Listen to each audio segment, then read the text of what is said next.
Hello everyone. இந்த வீடியோவில் நாம் எதை பற்றி பார்க்க போகிறோம் அப்படின்னா, ஒரு பிளாகை ரெடி பண்ணுறதுக்கு தேவையான விஷயங்கள் என்னென்ன, எப்படி ரெடி பண்ணலாம் அப்படிங்கிறத பற்றி தான் பார்க்க போகிறோம். ஃபர்ஸ்ட் ஒரு பிளாகை ரெடி பண்ணுறதுக்கு தேவையான ஒரு விஷயம் என்னென்னா மெயில் ஐடி. ஏன்னா அந்த மெயில் ஐடியை வச்சு தான் நம்ம ஆடியன்ஸை நம்ம கூட கம்யூனிகேட் பண்ண வைக்க முடியும். அண்ட் தென் ஒரு பிளாக் வந்து வெப்சைட்டில் தான் ரன் ஆகும். ஸோ அந்த வெப்சைட்டையும் நாம் என்ன பண்ண போகிறோம்னா க்ரியேட் பண்ண போகிறோம். இது ரெண்டுத்தையும் எப்படி பண்ணலான்னு ஃபர்ஸ்ட் ஜிமெயிலுக்கு போயிடுங்க. அதில் இந்த மாதிரி கிரியேட் அக்கௌண்ட் கொடுத்து நான் வந்து ஃபார் ஒர்க் ஆர் பிஸ்னஸ் அப்படின்ற ஆப்ஷன் கொடுக்குறேன். இப்போ நாம் என்ன பண்ண போகிறோன்னா, நம்ம மெயில் ஐடிக்கு நம்மளோட பிளாகோட நேம் என்னவோ அதை தான் ஃபஸ்ட் நேம் அண்ட் லாஸ்ட் நேமாக கொடுக்க போகிறோம். ஏன்னா இந்த மெயில் ஐடி வந்து நம்ம ஆடியன்ஸோட கம்யூனிகேட் ஆகிறதுனால அந்த நேமில் இருந்தாலே பர்ஃபெக்டாக இருக்கும். இப்போ நான் வந்து என்ன பண்ண போகிறேன்னா, ட்ராவல் ரிலேட்டடாக ஒரு பிளாக் க்ரியேட் பண்ண போகிறேன்னு வச்சுக்கோங்களேன். ட்ராவலாக் அப்படின்ற ஒரு நேம் வைக்கிறேன். கேட்சியாக இருக்கணுன்றதுக்காக தான், வேறு எதுக்காகவும் இல்லை. ஸோ ஃபர்ஸ்ட் நேமில் ட்ராவ், அப்புறம் லாஸ்ட் நேமில் லாக் அப்படின்னு கொடுத்து உள்ளே போயாச்சு. இப்போ date of birth and gender அதை நீங்கள் யூஸ்வலாக பண்ணுற மாதிரி பண்ண வேண்டியது தான். நான் வந்து ஒரு random date of birth and then ஜென்டரில் மேல் அப்படின்ற மாதிரி கொடுத்துட்டு உள்ள நெக்ஸ்ட் கொடுத்துட்டேன். இப்போ இங்கே காட்டுற ஆப்ஷன்ஸில் ஏதாச்சும் ஒரு மெயில் ஐடியை நம்ம சூஸ் பண்ணிப்போம். இல்லை உங்களுக்கு வேறு ஏதாவது ஐடியா இருக்குது அப்படின்னா அதை கூட நீங்கள் சூஸ் பண்ணிக்கலாம். நாம் நெக்ஸ்ட் கொடுத்ததுக்கப்புறமா பாஸ்வேர்ட் ஜென்ரேஷன், அது வந்து ஒரு ஸ்ட்ராங்கான பாஸ்வேர்டாக நீங்கள் கொடுத்து வச்சுக்கலாம்.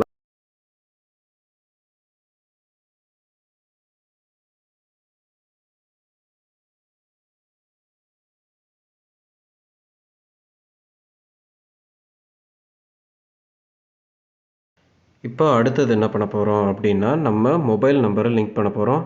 நான் வந்து இங்கே என்ன பண்ணுறேன்னா, என்னோடய மொபைல் நம்பர் கொடுக்குறேன். நீங்கள் உங்களுடைய மொபைல் நம்பரை நீங்கள் டைப் பண்ணி அதை என்ன பண்ணணும்னா இந்த மெயில் ஐடியோடு லிங்க் பண்ணணும். எதுக்காக அப்படின்னா ஓடிபி வரும். ப்ளஸ் நீங்கள் இந்த மொபைல் நம்பரே பேக்கப்பில் என்ன பண்ணிக்கலாம்னா ஒரு ரெக்கவரி மொபைல் நம்பராக கூட யூஸ் பண்ணிக்கலாம். ஸோ இப்போ அந்த மொபைல் நம்பருக்கு ஒரு மெசேஜ் வந்திருக்கும். அந்த கோடை நான் என்ன பண்ணுறேன்னா இதில் டைப் பண்ணுறேன். அண்ட் தென் இந்த கோடை வந்து யார்கிட்டையும் ஷேர் பண்ண வேணாம். இப்போ இந்த கோடை வந்து ஃபில் பண்ணுறோம். ஃபில் பண்ணி முடித்ததுக்கப்புறமா நெக்ஸ்ட் வந்து ரெக்கவரி மெயில் ஐடி. இன்கேஸ் நீங்கள் வந்து உங்களோட பர்சனல் ஐடியை லிங்க் பண்ணணும்னா லிங்க் பண்ணிக்கலாம். இன்கேஸ் பாஸ்வேர்டு மறந்துடுச்சுன்னா அந்த மெயில் ஐடியை வச்சு இந்த மெயில் ஐடியை ரெக்கவர் பண்ண முடியும். அண்ட் தென் உங்களுடைய மொபைல் நம்பரையும் நீங்கள் என்ன பண்ணலாம்னா ரெக்கவரி ஃபோன் நம்பராக ஆட் பண்ணிக்கலாம். அண்ட் தென் இது எல்லாத்தையும் முடிஞ்ச உடனே டேர்ம்ஸ் அண்ட் கண்டிஷன்ஸ்லாம் பார்த்துட்டு அந்த எஸ்ஐஎம்என் அந்த ஜென்ரலான ப்ராசஸ் தான், ஐ அக்ரி அதெல்லாம் கொடுத்து முடிச்சதுக்கப்புறமா உங்களுடைய மெயில் ஐடி ரெடி ஆகிடும். இப்போ உங்களுடைய மெயில் ஐடி வந்து என்னதுன்னா ரெடி ஆகிருக்கும். இதுக்கப்புறம் நம்ம என்ன பண்ணணும்னா, நம்ம பிளாகை டிஸ்பிளே பண்ணுறதுக்கு ஒரு வெப்சைட் தான் ரெடி பண்ணணும். இப்போ இந்த வெப்சைட்டை ரெடி பண்ணணும் அப்படின்னா அதுக்கு நாம் என்ன பண்ணணும்னா HTML, CSS அண்ட் தென் கொஞ்சம் அந்த டொமைன் நேமை வாங்குறதுக்கு அமௌண்ட்டு இது எல்லாமே தேவைப்படும். பட் ஆனால் ஃப்ரீயாகவும் இதை பண்ண முடியும். அதுக்கு நாம் என்ன பண்ண போகிறோம்னா பிளாகர் அப்படின்ற ஒரு வெப்சைட்டை யூஸ் பண்ண போகிறோம். இந்த வெப்சைட்டில் நாம் போய்ட்டு என்ன பண்ணணும்னா நமக்கு வேண்டிய மாதிரி ஒரு டிசைன்ஸை வச்சு ஒரு வெப்சைட் ரெடி பண்ணிக்கலாம் ஃப்ரீ ஆஃப் சார்ஜ். பட் ஆனால் என்னதுன்னா www.example.com அப்படின்னு ஒரு இது சொன்னல, அதில் அந்த .comக்கு முன்னாடி blogspot.com அப்படின்னு வரும். ஏன்னா நாம் அந்த தான் அந்த பிளாகர் அப்படின்ற அந்த வெப்சைட்டில் தான் நம்ம நம்மளுடைய பிளாகை உருவாக்கியிருக்கோம் அப்படின்னு தெரியறதுக்காக அவங்க பண்ணியிருப்பாங்க. இன்கேஸ் நமக்கு அந்த பிளாக் ஸ்பாட் அப்படின்றது வேணாம் அப்படின்னா ஃப்யூச்சரில் சொல்கிறேன். நீங்கள் வந்து என்ன பண்ணலான்னா அமௌண்ட் பே பண்ணி www. இப்போ நான் ட்ராவலாக் அப்படின்ற ஒரு வெப்சைட் வச்சுருக்கேன்னா travelog.com அப்படின்னு வர மாதிரி நான் வாங்கிக்கவும் செய்யலாம். அதுக்கு நான் என்ன பண்ணணும்னா 3 months ஒன்ஸ் இல்லைனா 6 months once based on package நான் அமௌண்ட் பே பண்ணுற மாதிரி இருக்கும். சரி, இப்போ இதில் நாம் என்னென்ன ரெடி பண்ண போகிறோம் அப்படின்னா ஃபஸ்ட்டு பிளாக் டைட்டிலை நம்ம ஃபஸ்ட்டு சூஸ் பண்ண போகிறோம். பிளாக் டைட்டில் அப்படின்றது வந்து என்னதுன்னா வெப்சைட்டை ஓப்பன் பண்ண உடனே சென்டரில் நல்லா பெருசாக தெரிகிற மாதிரி ஒரு டெக்ஸ்ட்டாக இருக்கும். அதுக்கப்புறமா நாம் என்ன ரெடி பண்ணுவோம் அப்படின்னா யூஆர்எல். இந்த யூஆர்எல் வந்து எதுக்காக அப்படின்னா நம்ம கூகுளில் போயிட்டு இப்போ கல்வி செய்தி ஆர் பாடசாலை அப்படி இல்லைனா பைஜூஸ் இந்த மாதிரி எதை போட்டாலுமே நமக்கு அந்த ஒரு வெப்சைட் வந்து நிறைய லிங்க் மாதிரி வந்து நிற்கும். அதில் நாம் ஒன்று சூஸ் பண்ணோன்னா உள்ளே போகும். ஸோ இந்த மாதிரி சர்ச் பண்ணுற அந்த வெப்சைட்டுக்கான யூஆர்எல் டேகு இதெல்லாம் ரெடி பண்ணுவோம்.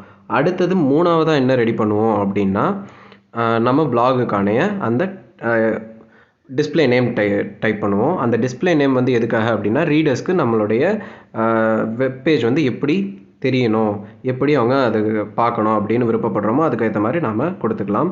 இதெல்லாம் இதுக்கப்புறம் பண்ணுவோம்.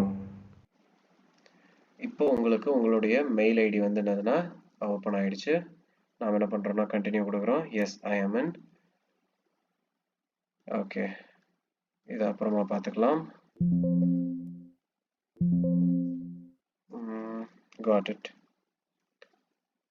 அண்ட் தென் இப்போ க்ளோஸ் பண்ணிவிட்டு இப்போ நம்ம மெயில் ஐடியை நீங்கள் செட் பண்ணணும். ஃபார் எக்ஸாம்பிள் உள்ளே போயிட்டு இதுக்கு தேவையான பிக்சர்ஸ் ஏதாவது செட் பண்ணுறதா இருந்தால் நீங்கள் இந்த மேனேஜ் யுவர் கூகுள் அக்கௌண்ட் அதுக்குள்ளே போயிட்டு என்ன பண்ணலான்னா செட் பண்ணிக்கலாம். எக்ஸாம்பிளுக்கு இந்த இதை கிளிக் பண்ணிங்கனாலே உங்களோட ப்ரொஃபைல் பிக்சரை நீங்கள் ஆட் பண்ணிக்கலாம். அண்ட் வேறு விஷயங்கள் எதுவும் நீங்கள் இதில் மாற்றணுன்ற அவசியம் கிடையாது. அதுக்கப்புறமா இப்போ நாம் என்ன பண்ண போகிறோம்னா நம்மளுடைய பிளாகை க்ரியேட் பண்ண போகிறோம்.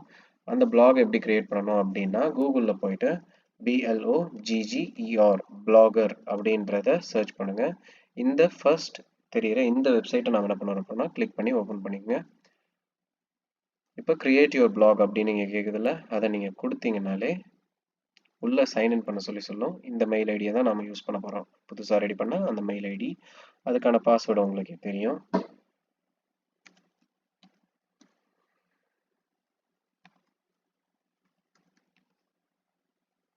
ஓகே, சைன்இன் பண்ணிக்கலாம்.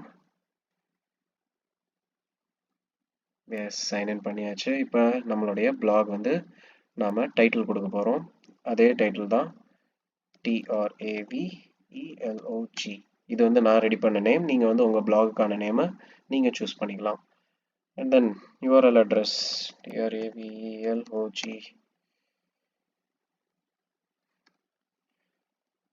இந்த இது அவைலபிள்னு வருது. ஸோ இப்போ நாம் என்ன பண்ணலாம்னா இதை உள்ளே எடுத்துக்கலாம். டிஸ்பிளே நேம் என்ன வைக்கலாம் அப்படின்னா RAVELOG. இதுதான் வந்து என்னோட டிஸ்பிளே நேமாக நான் சூஸ் பண்ணுறேன். ப்ராசஸ் ஆகுது. ப்ராசஸிங். டிஸ்பிளே நேம் வந்து எல்லாமே அப்டேட் ஆகிடுச்சு. ஸோ இப்போ இதை நாம் செக் பண்ண போகிறோம். ஒன்றும் இல்லை, எக்ஸாம்பிளுக்கு நம்மளுடைய வியூ பிளாக் அப்படின்னு கொடுத்துருவோம். இங்கே வரும், மேலே நம்ம கொடுத்த அந்த நேம் வந்தது. பர்ஃபெக்ட். ஸோ இப்போ நெக்ஸ்ட் வீடியோவில் நாம் என்ன பார்க்க போகிறோம்னா இந்த பேஜஸையும் சரி நம்மளுடைய அந்த இமெயில் பேஜையும் சரி எப்படி கஸ்டமைஸ் பண்ணலாம் அப்படின்னு பார்க்க போகிறோம். கஸ்டமைசேஷன்னா இப்போ இது பார்க்குறதுக்கு சிம்பிளாக இருக்குது. நாம் என்ன பண்ண போகிறோம்னா இதில் எந்த மாதிரி தீம்ஸ் இருக்கணும், இதில் என்னென்ன ஆப்ஷன்ஸ் இருக்கணும், எல்லாத்தையுமே நாம் என்ன பண்ண போகிறோம்னா சூஸ் பண்ணி இது பண்ண போகிறோம். So don't miss it. Thank you for வாட்சிங். இந்த வீடியோவை பற்றின உங்களோட கருத்துக்களை கமெண்டில் சொல்லுங்கள். இதுவரை நம்ம சேனலை சப்ஸ்கிரைப் பண்ணாதவங்க மறக்காமல் சப்ஸ்கிரைப் பண்ணுங்கள், லைக் பண்ணுங்கள், ஷேர் பண்ணுங்கள்.